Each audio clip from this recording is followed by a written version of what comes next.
think it wasn't just one thing, it was a accumulation of things. My mother's getting on a bit, I want to spend some time with her. My partner's retired, so it's a variety of things really. So the bags are packed for the trips around the world and all that sort of thing, are they? Absolutely, yes. Going back to 21 years, 1995 when you got this job, can you recognise it today? Because the changes in 21 years must have been huge. Oh, enormous, absolutely enormous. To be fair, looking back, I'm not sure I would have coped with being a chief exec today, 21 years ago. Why do you say that? I think the job is just so different. I think the pressures are so different.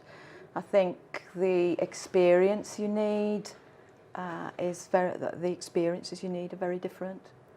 So that kind of sounds like a bit of a warning to the person who's coming in, because the person who's going to take over from you hasn't got all that experience you've now got. No, but she is a very experienced chief exec. She's been one for, I think, 9 years, and has been in the health service a long time as well. So yes, a known and liked colleague. Yeah. I'm sure, is it one of those jobs where if you come into something like this in the NHS, you've got to have worked in it, you couldn't come from anywhere else in industry and suddenly be catapulted into it? Some have and have been very successful, but I think it really helps if you have some knowledge of it, because it's a very complex organisation with lots of different aspects to it, lots of different types of service, and you need a level of credibility, I think, with the workforce. And a lot of that workforce are extremely bright, very well trained people. And I still think you need a bit of a vocation. You still need to value it. And your values, I think, need to be able to see you through, and that authenticity is needed by your staff. Because you can't get into nursing now unless you've been to university, can you? No. Is that a good thing? I mean, lots of people used to go into it and have terribly good careers. Do they really need a degree? I'm not demeaning the degree. I'm not demeaning what they've done. I'm just saying, is it really necessary, do you think? It almost depends what field you're going into. Mm-hmm. Some fields are very technical. Yeah. But above all, you need to be a caring person. You need to be able to empathise with those people, and no degree teaches you that. Yeah. However, you do need good numeracy skills, you do need good communication skills. So a level of education is essential. I wasn't for a moment suggesting it wasn't, or suggesting that people who'd done it for years weren't very bright, because they clearly were. All I'm saying is that the very points you've just made there, it's people skills, isn't it? I mean, they always used to say, you didn't go into nursing for a job, it was a vocation. That's surely still the case, isn't it? It still is the case, though, and I think how people have been recruited to the university places, there are a number of people who have got a nurse degree but then don't go into nursing.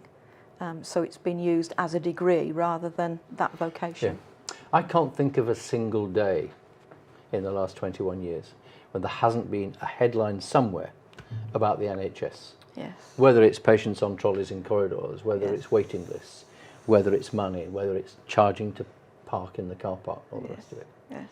Did you ever come in and think, can't we just have a day when we can get on and do what we're here for and not have all this?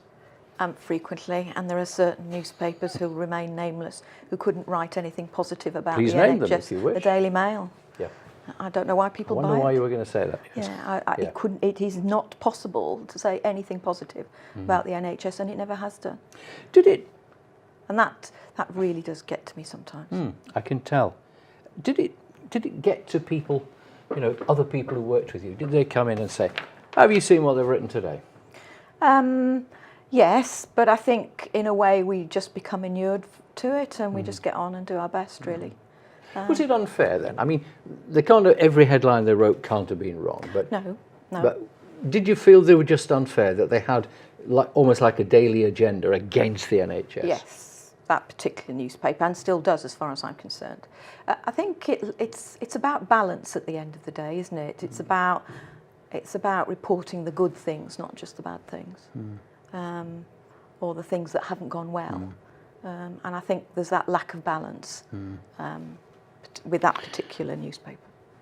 I mean, overall, there must have been a few crisis days in those 21 years. Oh, yes, yes.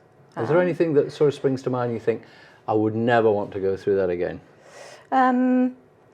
Certainly when money is money is tighter now than it's ever been in my experience. You know, significant percentage of NHS trusts are in deficit. That's widely reported. But certainly over the years, certainly through some of the Thatcher years, money was equally as tight. But the expectation and the activity wasn't there. I think that's the problem today. What about when there are, and rightly so, inquiries into what happens sometimes? Yes. I'm not saying specifically on your watch, but it does happen here and there. I mean, what's the feeling within hospitals when that happens then? No hospital is all bad. And what you see in the media is true, but it blights an entire hospital and an entire workforce.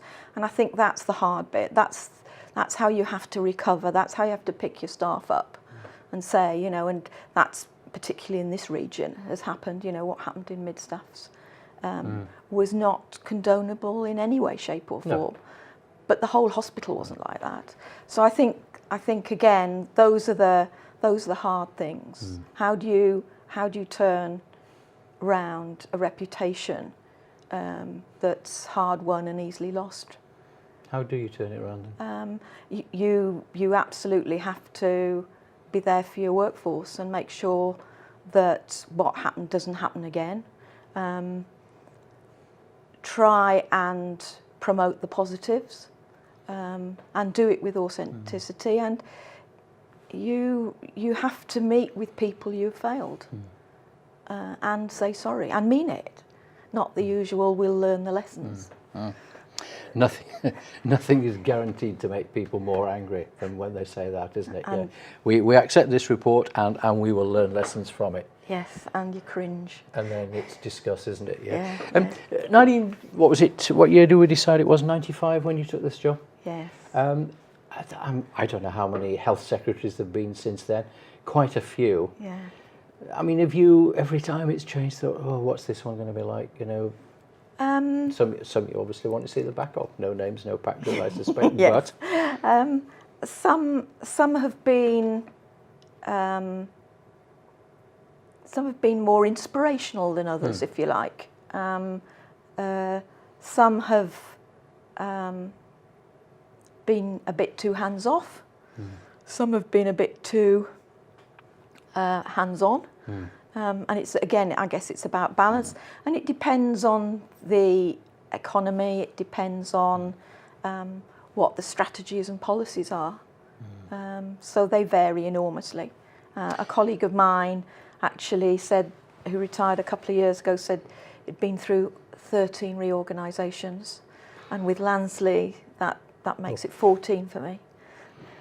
And that's okay, changes have to be made, things have to reorganise, but if it's happening that regularly, it's not helping anybody, is it? No, and they tend to be structural rather than changes to models of care. So some work, some don't. People doing your job then, what was their feeling about the vote on Europe? From a personal point of view, I was gutted. Generally speaking, I think we see in the health service it being positive, being part of Europe. And that's for a whole variety of reasons, particularly research and development, which we do. A lot of our staff, or a fair number of our staff, I should say, come from Europe now. And I just think it's quite sad, really. We've got about 30 seconds left. I know that mental health has always been something you've had a particular affinity for.